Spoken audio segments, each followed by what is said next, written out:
Bars I-95, Connecticut's #1 rap hip-hop platform. If you're just now tuning in, please make sure go ahead and you subscribe, tap in. Appreciate everybody's been showing love. Appreciate everybody's been following us in the past. All the new followers and new comers, appreciate y'all. I wanted to take some time out of the rapping to catch up with different artists and talk about different things and decision making in their music career and in their lives as well. This young man, the reason why I had him come up here, because he has a good long list of good decision making in his career up to where he is now. Very young, very talented, got projects after projects. He's co-signed by so many people. He came straight from New York all the way to Connecticut to show us some love, man. I appreciate you making it down here. What's the vibes, my Much boy? love, Thank my you brother. for having me. So I know you got a lot going on musically. Yeah, man. Just before we even get into all of that, you came from, like, you I won't say you came out of nowhere, because it's so many people that know you, but I want to just start from the part where, when did you first hit the scene? Like, when did you first feel like you hit the scene? I want to say, like, I hit the scene kind of when I was like 18, 19. Mm-hmm. Like, that's kind of around the time where Instagram was just making videos. Right. I remember they didn't always make videos. Right. So they was making 15-second clips at the time. And I had like this little rap shit I did, right? And my man used to do funny shit on the gram. He out there, she used to do funny shit on the gram. He one of the people who started that kind of funny shit on the gram. Right. So everybody was tapped into him already. He put me up, you know what I'm saying? And I was coming with it, you know what I mean? Like, just my whole look, me being, you know, fresh out the hood, you know what I'm saying? People just related with that shit, like, you know what I mean? And people, you know, my side of town first embraced me. Right. And like, and then from there, that's when I had met Jim through a street tie. Right. And I was running around with Jim, just soaking up game from him. And, you know, I was on the road with him for a couple years and shit too, you know? I decided to do my own thing. All right, now, as far as Jim goes, because I know Jim is a legend, you know, a legend in his own rights. I know that wasn't all it. To this point now, even up to now, like, he knew you was rapping at that time. Like, when did the rap part come in the middle of that? Just in the middle of that, because he was always rapping. But like, we met through a genuine street tie. You know what I'm saying? Right. So for this guy, because this guy don't care about music. Right. He's strictly for him to come to Jim like, yo, this little nigga is fire. Like, you know, fuck with him. Like, so I met Jim on rap time. I didn't meet him off nothing else. We met on music time. So I mean, once he got next to me and we vibed out, and you know, he felt this energy, and he like, nah, well, I fuck with young boy. Right. So I was just running around with him. How long? The reason why I'm focused on that, because you got a long list of like good decision making, and we're gonna get into that in a second. At the time you was running with Jim, you mentioned how you picked up and soaked up so much stuff from him. Yeah. Going into when you first started working on your project, where was the education or the marketing or everything? Where did that come from behind your first project, or when you first decided to launch your first project? All right, so like my first project was, of course, I'm nobody. Right. But that Instagram snippet that I was telling you about, that was on that project. So that kind of that first project led to me stepping on the scene. Okay. As far as Harlem though, right? So when I got with Jim, right, I didn't have no music out. I never put music out. I just was on his projects. I'll appear on his shit, you know, run around, going city to city on this. So then it was time to drop Here for a Reason 2. Right. Exactly, Here for a Reason 2. So Here for a Reason 2 was me trying to be more kind of commercial and get one and get a hit, because I'm running around. I see what's going on, boom, boom, boom. And yeah, I mean, that was that. That was that. After Here for a Reason 2, everything else is dolo. There's no Jim in the picture. Right. Wow. And the kind of the fame that came from the Part 2, when you dropped the Part 2 project, the fame that came from that, who was the next person that took liking to your music that you recognized and was just like, yo, word? I mean, I want to say after that, after Here for a Reason 2, me and I had stopped running around with Jim or whatever. That's like, you know, that's big bro, but he just it was just, you know, it just didn't work out. Right.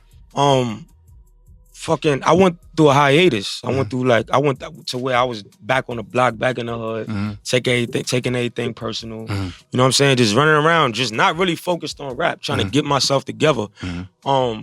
So in the mix of that, me going through them years, that was probably a year period. Probably like from like 2016 to 2018, I was going through that. I dropped the freestyle when I lost it. Right?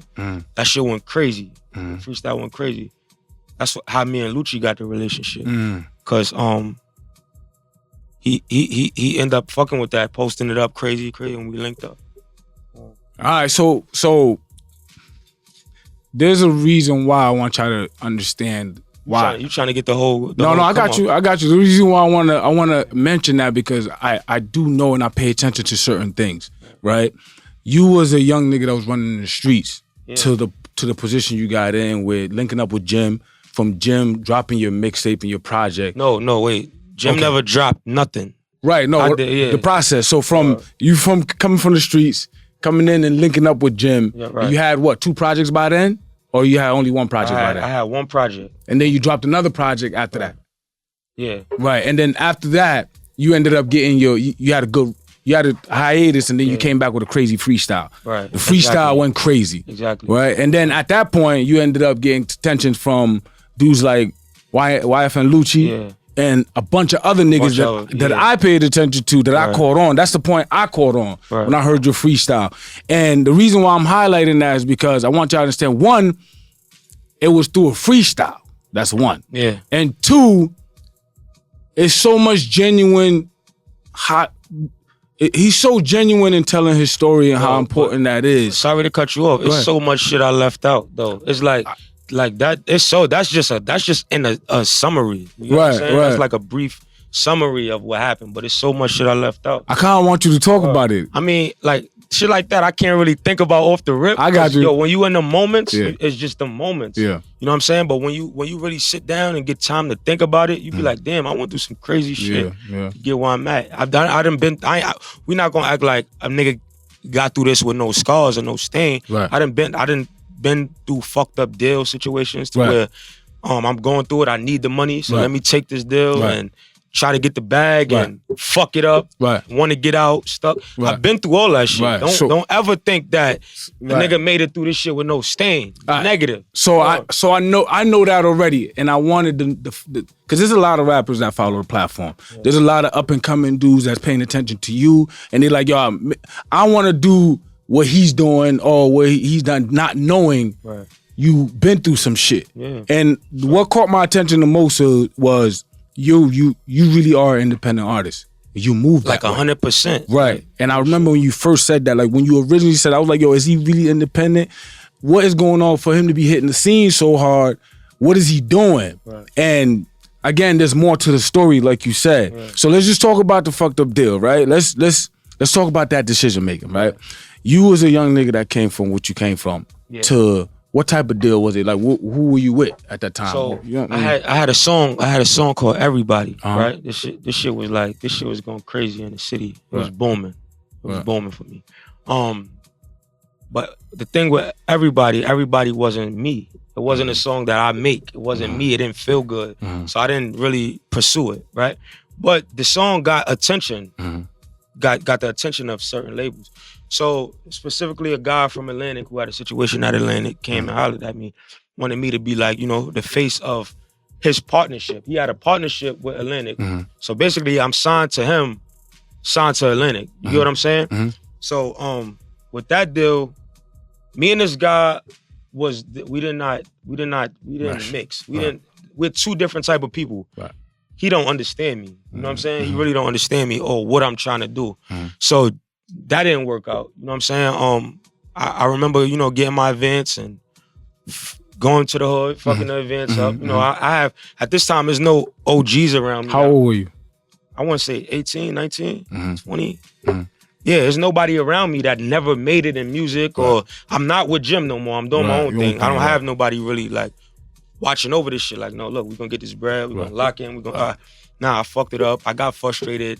Me and the guy didn't mesh. You know what I mean? And long story short, I wanted out that shit. Right.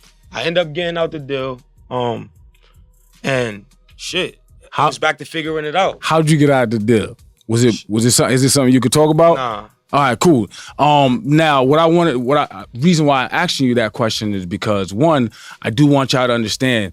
Was it like a 360? Yeah, it was definitely a 360. Okay. And I feel like me now, I would have never signed that shit. Right. Cause you know, like them shits is, I don't know. Them shits, don't get me wrong. All 360 deals is not fucked up 360 deals. Cause people, if somebody gonna put everything up, you know what I'm saying, then they should be entitled to make their money back and eat off whatever the fuck going on. Right. So all 360 deals ain't fucked up if somebody's willing to, you know, put the time in and so. But yeah, it was a fucked up 360 deal because I don't know this guy from a hole in the wall. This is like strictly business. So yeah, I regret it. Was it a multi-album deal or was it one of those? It was a quick 1 or 2 single. Maybe it was a single deal. What kind of deal was it? Yeah, it was a multi-album deal. Okay. Yeah. All right. So the reason why I'm highlighting that is because of decision making through your career, and you made that decision at age 18. Yeah. And got out of it. Everybody don't get out of it. Right, and got out of it. And what people don't realize is, like, that happens all the time to new up and coming niggas right now, and it's usually through the singles. Yeah. Somebody take a liking to your music at one point, and they see something that might not mesh with your brand. And and that's what they want. They want to fuck with you based off that. And that's not me. Right. You know what I'm saying? Right. And you made a smart decision to get up out of that because a lot of niggas wouldn't have made it up out of that. It wasn't like, you know, getting out them shits ain't easy though. Right. You know what I'm saying? Like, it's not easy. Yeah. You gotta, you know. So what was next for Neek at that point? When you got out of that situation, what was next? Deal, it's back to figuring it out. I'm fucked up. You know what I'm saying? I'm in the streets, you know what I'm saying? Trying to really find myself. You know what I mean? And I one thing about me, I kept on recording though. I kept on recording. And until I came upon the freestyle, let me put this shit out. Like, you know what I'm saying? This pain, this how I feel. I put it out and people end up liking that shit. Word. And brought me, you know, shit kind of brought me back.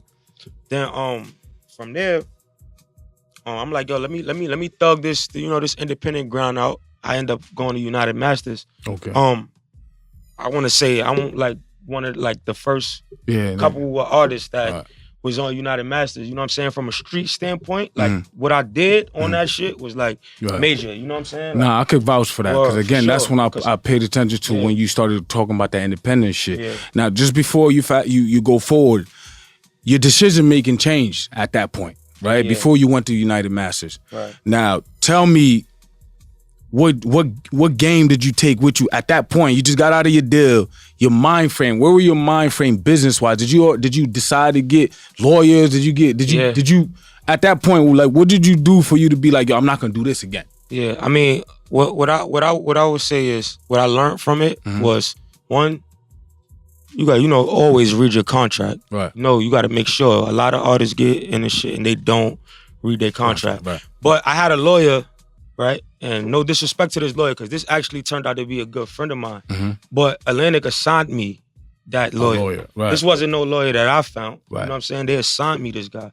And this is my man. Shout out to Kev. That's my man. You know, it was their lawyer. Yeah, I got bulletproof love for it. But at the end of the day, I got him from them. Right. So them assigning me that, you already know. Right. They ties. So yeah, I say that to say, make sure, you on point. You got to have your own lawyers. Bring your own shit to the table. Okay. All right, and then at that point, for your next moves that you did when you decided to go with United Masters, tell me how did that come about? So at that time, I had built a relationship with Lucci.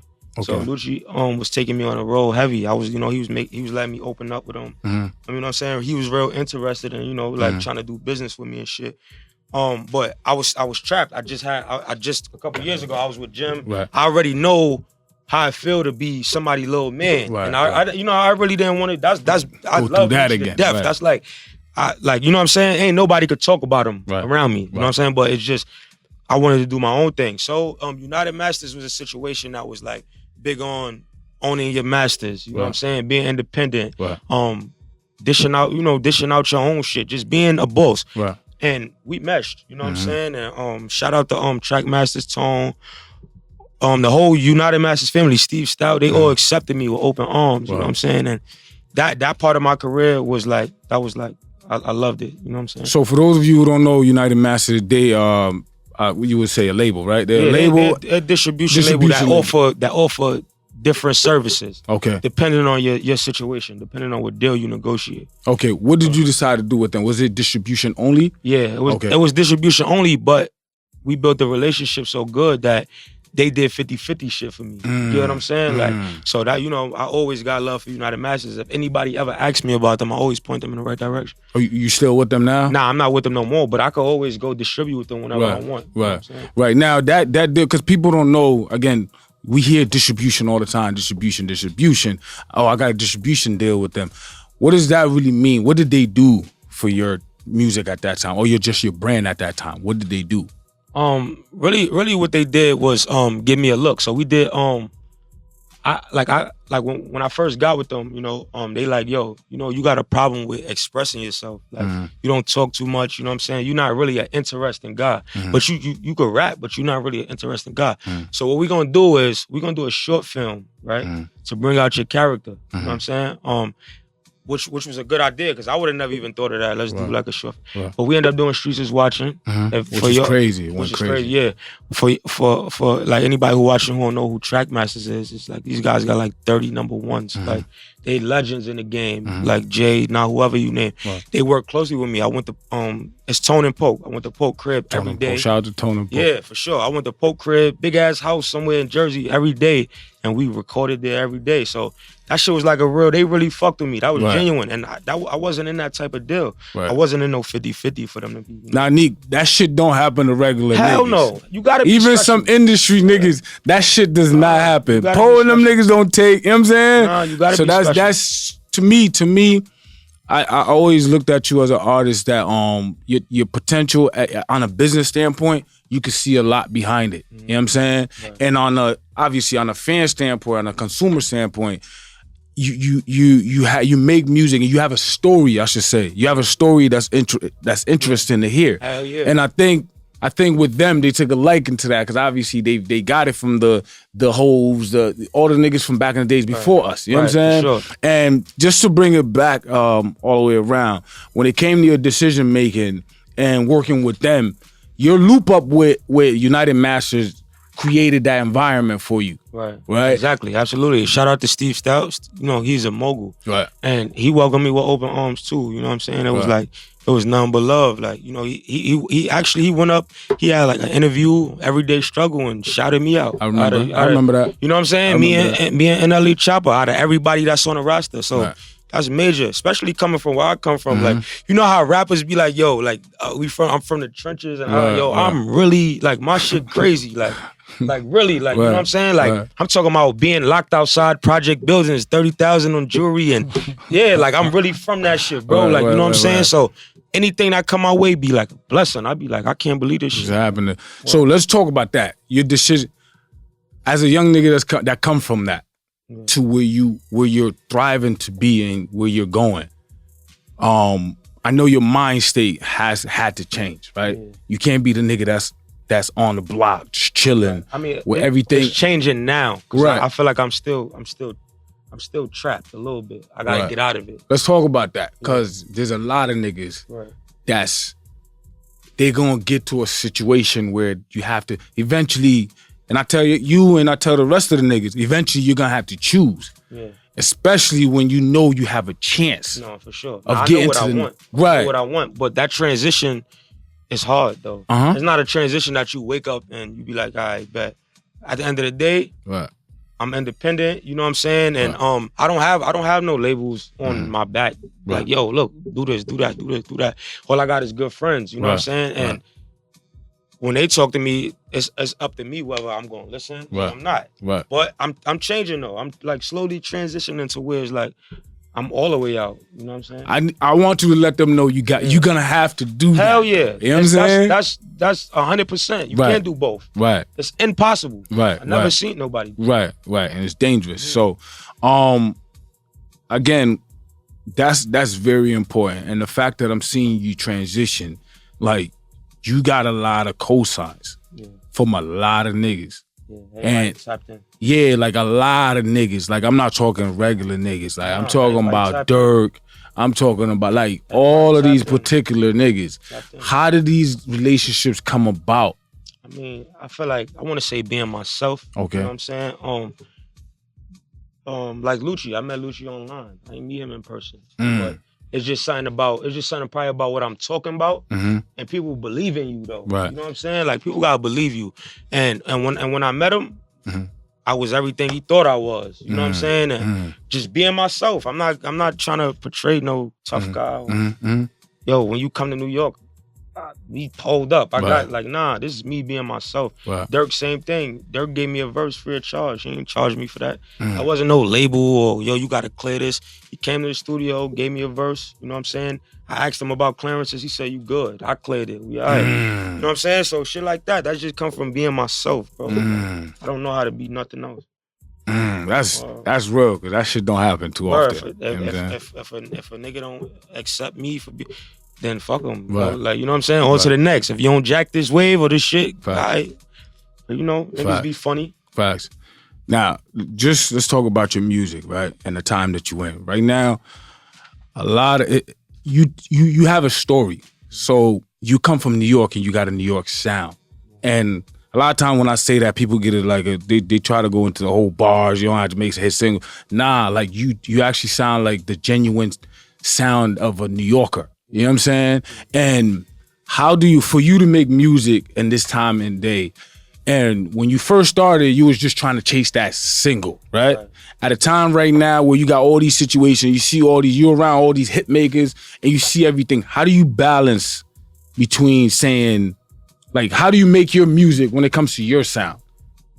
Right, so with that, like, I kind of feel like the people, like, put me in a box, right? So when I rap, they want to hear, you know what I'm saying? Right. What you call me for? Right. So like it's about reinvention. Everything is about reinvention. So you gotta just know how to reinvent yourself without doing too much. You know what I'm saying? So right now I'm in a space where I'm reinventing. If you go to the stool, if I play music for you, you're gonna be like, oh, you want some other shit. You know what I'm saying? Still being me, but just, you know, how can I make people dance? And not, if they throw my shit on, niggas gonna be looking at each other. You know what I'm saying? I'm just trying to have more fun with this shit. Right. That's all it is. That's all this new shit is having fun. So when people be like, yo, I don't like this shit, the drill shit, how you don't like this shit? Right. They making it cool for you to dance and have fun. Right. You know what I'm saying? So that's all I'm trying to do. Right. And that's dope. And again, the way you decide and go about that at a time like this, I think it is important as a young New York, as the new up and coming New York rappers and New York artists, to have that balance in your brand. Right. Obviously, we're not gonna sit here and tell you, oh, Neek is a mumble rapper. No one could ever say that. You know what I'm saying? But what I noticed is you pay attention and you understand the dynamics of making music. And I seen the growth in your music. You know what I'm saying? What's causing the growth and the change? Like what are you going through as far as mentally when you're making your music? Of course, you know, experiences. I'm a father. You know what I'm saying? I know way more than what I knew before. You know what I'm saying? And it's showing. You get what I'm saying? It's showing, you know, seeing different things, traveling, meeting different people, reading, conversating with different people, understanding people, understanding situations. All that shit mixed in one. You know what I'm saying? And that's what helped me. That's what helped me elevate and keep on elevating. As far as music goes, what do you got? What are you working on currently?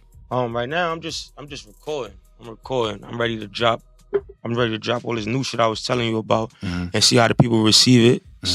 It's something more fun. You know what I'm saying? And that's it. Just cooking up. Is that gonna be under any type of label situation, or you going independent with that? Or you working on it? Yeah, I'm working on it. I'm gonna see. I'm gonna go play it for some people and see who want it. Okay. Yeah. Now, with that being said, are you the artist that's taking pride in being independent, or are you open to being under a situation? I'm open to being under a situation, but if the situation makes sense, So when I say by making sense, I still gotta be a boss in the situation. We have to partner. We gotta be partners. I'm cool with a partnership, but as far as me signing to somebody, getting an advance, and negative. So hell no. It's over. Yeah, it's over. Right. So I be rapping till I'm 48 before I do that. That's a fact. Or That's a fact. Independence. Let's talk about how important the process is, because this shit ain't sweet. independence. Being independent. It's the most stressful process ever. You gotta remember, when you independent, all right, let me break some shit down. When you independent, right?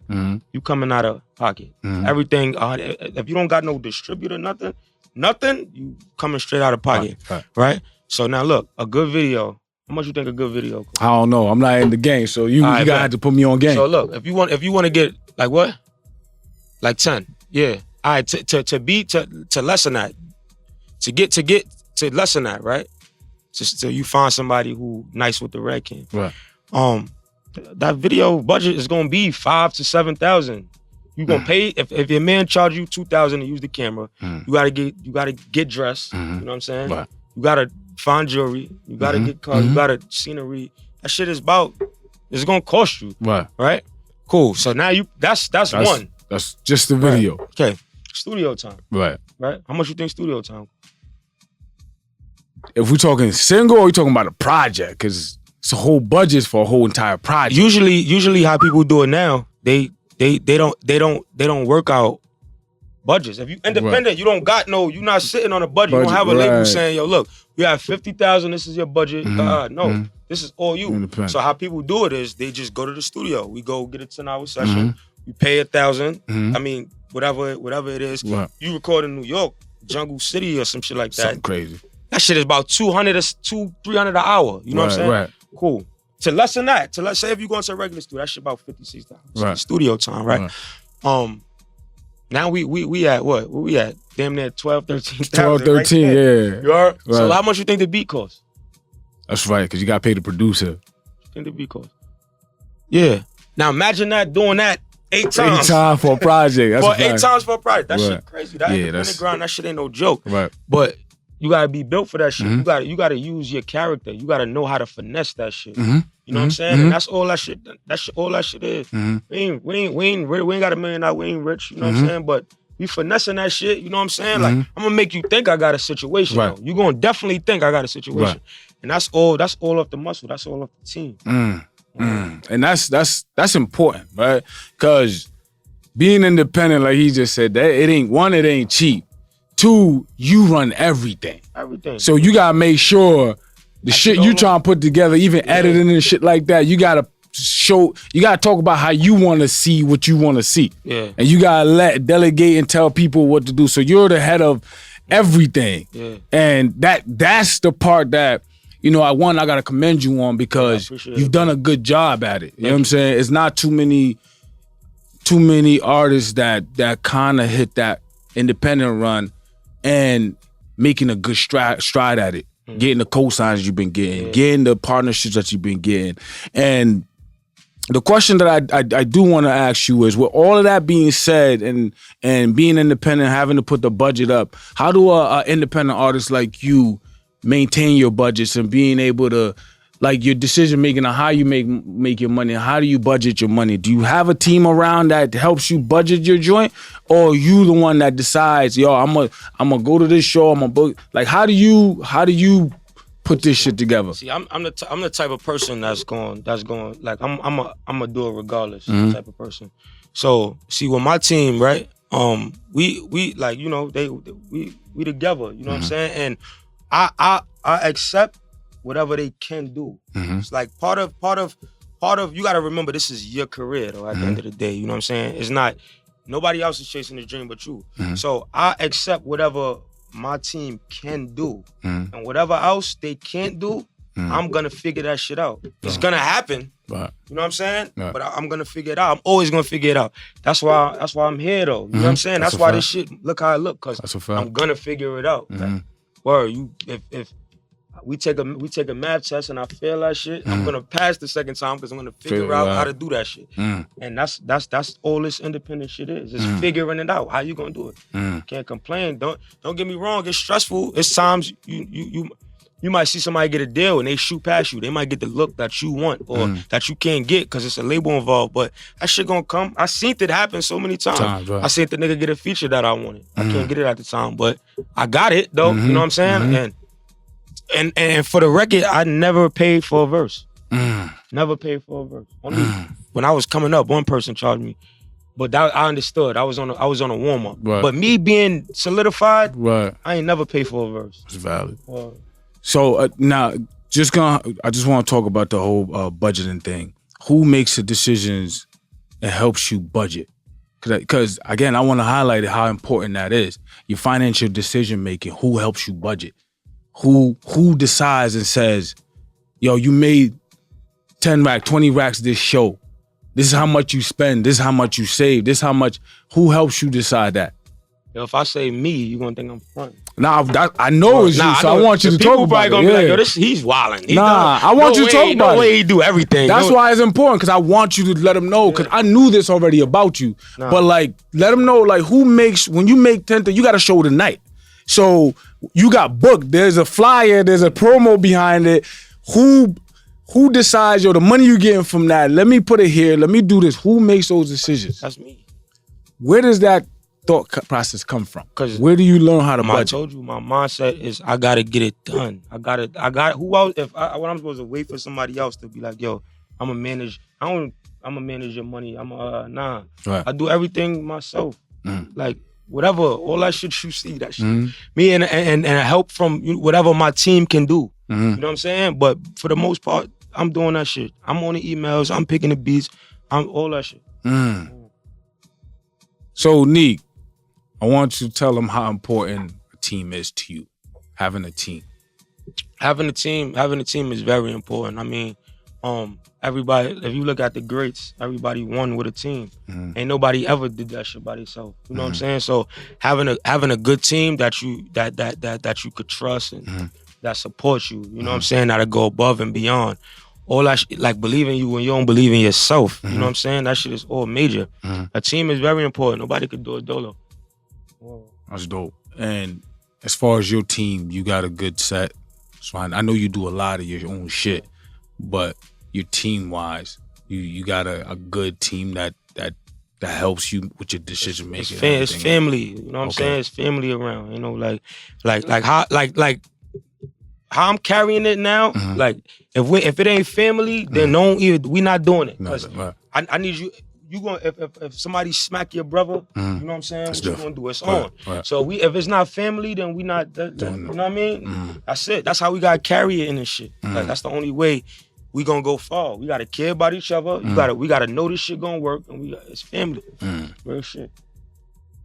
All right, cause I know how important it is for people to understand how you make your decisions. Right.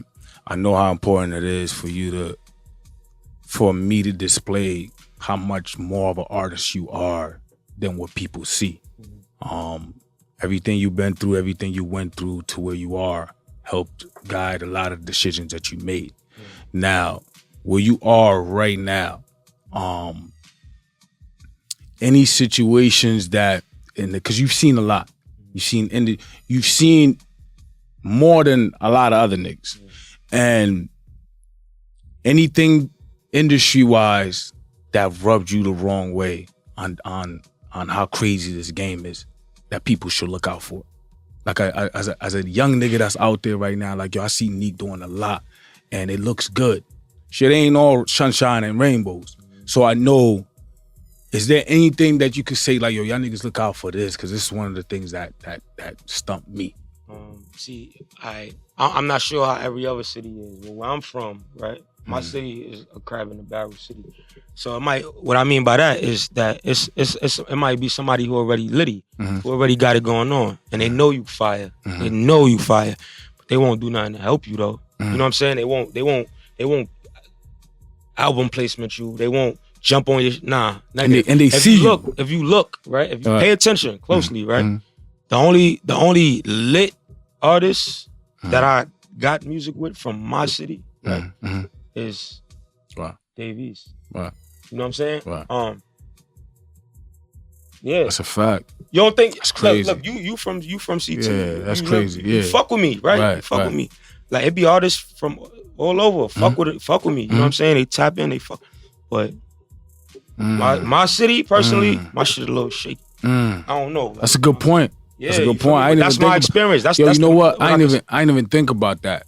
Cause if I look at all the features that you done, cause I thought you was just on your independent. I'm gonna do this shit. I don't really want to do no features, but sometimes I carry it like that. Though. Don't get me wrong. Sometimes my man would be like, "Yo, you gotta mingle with niggas," but I don't want to mingle with niggas though. You know what I'm saying? Cause I don't know. That's just I'm the same way. Yeah, that's how I'm carrying it. It is what it is. Like, but you know, like if you older and you know somebody hot and you know, like, you know what I mean, or ain't nothing wrong with tapping in. Niggas from my city that's lit, that's coming up. Whoever, Lil TJ, Pop Smoke, you know what I'm saying? I'm tapped in. I'm posting, I'm listening, I'm doing all that shit. Just cause I've been rapping before and I'm not no fucking hater. Right. Yeah, like that shit hot to me. You know what I'm saying? Like, or yeah, I didn't even think about it like that, bro. That's yeah. And I had to bring that up. I'm glad you brought that up, because I had to say that. Yeah. I want niggas to hear that though. Like, now I know there was a bar you said you don't have to go too deep into it. I don't want to really fuck up your bars. It was just like I watched the nigga that was I forgot the fucking bar. It was just like you watch the nigga that you fuck with drain the best of you, drain you out of your shit. I forgot how the bar went, but I don't want you to say no name. But I know it was one of the situations that you went through where was that while you was under the label or you was just under someone's wing? And that was more like a wing situation. That's just me pouring out my feelings. You know, basically telling the story of what happened. Right. That's it. And that was obviously, and that's one of the things people should look out for, because they come in as a young cat. The industry, when you come in hot from the streets, a lot of the industry niggas gonna try to get close to you. You're gonna do the big bro, little bro thing, but they're gonna have you sitting. Sometimes some of the niggas gonna have you sitting on some other shit. And that's something I wanted to highlight, look out for, and I know you mentioned it in the bar. I just wanted to make sure I touched it. That's definitely something you got to watch out for. Energy drainers, you know, people trying to take that energy from you and benefit for themselves. Because once that shit go away, it's over. On to the next one. You know what I'm saying? Or stay lit, nigga. Stay lit. Right. As long as you independent, nigga, and you doing, nigga, you lit. Right. Feel me? Like, you got it going on, you carrying it, niggas see you, it's respect, love, you lit. Right. And speaking of respect, and that's important, you one of the young niggas that's like, that's coming in on some respect shit. And the moment I see you and Meek looped up, I was just like, that's kind of crazy, because you really didn't come from, I didn't really see you posting this nigga and trying to get all types of attention. Like, I didn't see that coming from you. I be with him and I don't post. Right. You know what I'm saying? I be with him, but I'm not gonna post. How did that relationship come about? That was an internet relationship.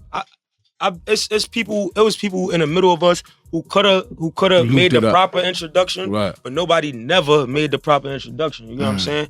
So that was like more of an internet thing. Me going crazy on the internet. He followed me. You know what I'm saying? He tapped in, and you know. That's what it was. So I remember, like, I remember when I first started rapping, I used to say, I'm gonna get up with this nigga. Like, it's crazy. I'm gonna get up with him. Like, you know what I'm saying? Like, and that shit happened. Like, or fuck with Meek. Shout out to Meek. Shout out to Meek, man. That's important, man. Like I said, you one of the young individuals that I've seen you come up, and I'm seeing you come up. And if y'all don't know who he is, those of you who don't know who he is, just pay close attention. The reason why we brought him on the show, you're probably gonna peep it too from this point on.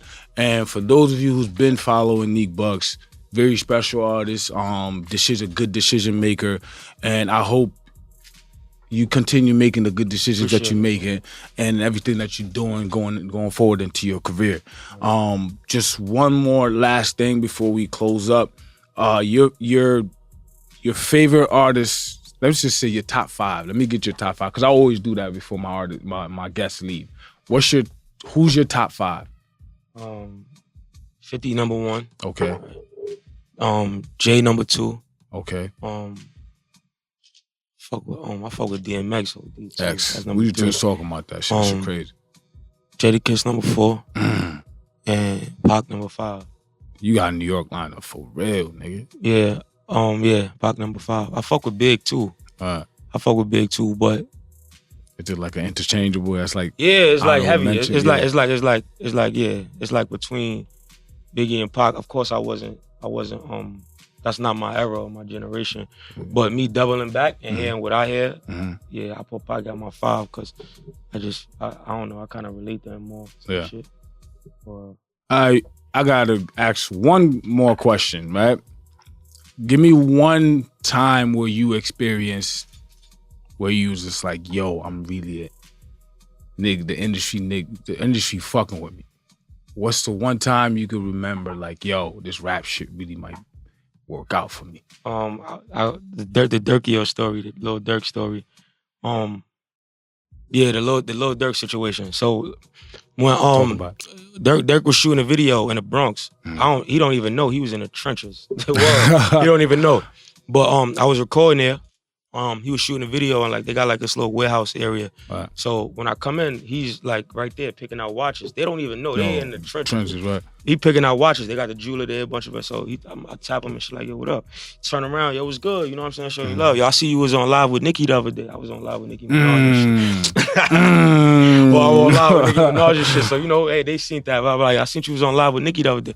Yeah, man, you know. Fire. So I'm like, yo, look, I got some shit. I want you to hear. I want you to come check me out, bro. Like, he like, yo, I gotta go to Meek video shoot, but I'm gonna come back. Mind you, Meek video shoot is in Brooklyn, in the Bronx. That shit probably like an hour and 20 minutes different. Right. I don't think a nigga like Durk gonna come back. You know what I'm saying? He running around, or he pop back out. Pop back up. I'm like, nah, it's litty. You know what I'm saying? For him, you know what I mean? Nigga come back and fuck with me, nah, it's lit. But it sounded like he already kind of, not no cocky shit, but he kind of already kind of knew. Yeah, but familiar with your face. You know, artists though spin. They spinning. Of course. Brooklyn, back to the. Nah, I'm spinning. Yeah, I'm out. He came back. Fire. That's fire. So yeah, that moment right there, that was like a big moment for me. That's fire, man. And you know, Neek, I like I said, I wanted to take this time out to invite you up to the show. One, to rap. His verse is crazy. Y'all gonna hit. Y'all probably heard it already. And then 2, just to catch up with you, because I've seen you on multiple platforms. But no one really highlighted the decision making and things that you've been doing. Yeah, man. And they can see it on Instagram. It's cool to just see the flashy photos, change and shit like that. But there's some shit behind it that I think should be highlighted. And that's why, you know, that's actually the main reason I wanted to get you on the show, just so we could talk about how important those things are. Yeah. And you're a very smart individual, and continue to do what you gotta do, man. I appreciate you touching on that too. Appreciate you finally making it down to the show. Family, you already know. Connecticut's #1 rap hip hop platform, Bars I-95, man. Appreciate everybody been tuning in. Make sure you go to our website, tap in. Make sure you subscribe. No merch is out officially. Subscribe now.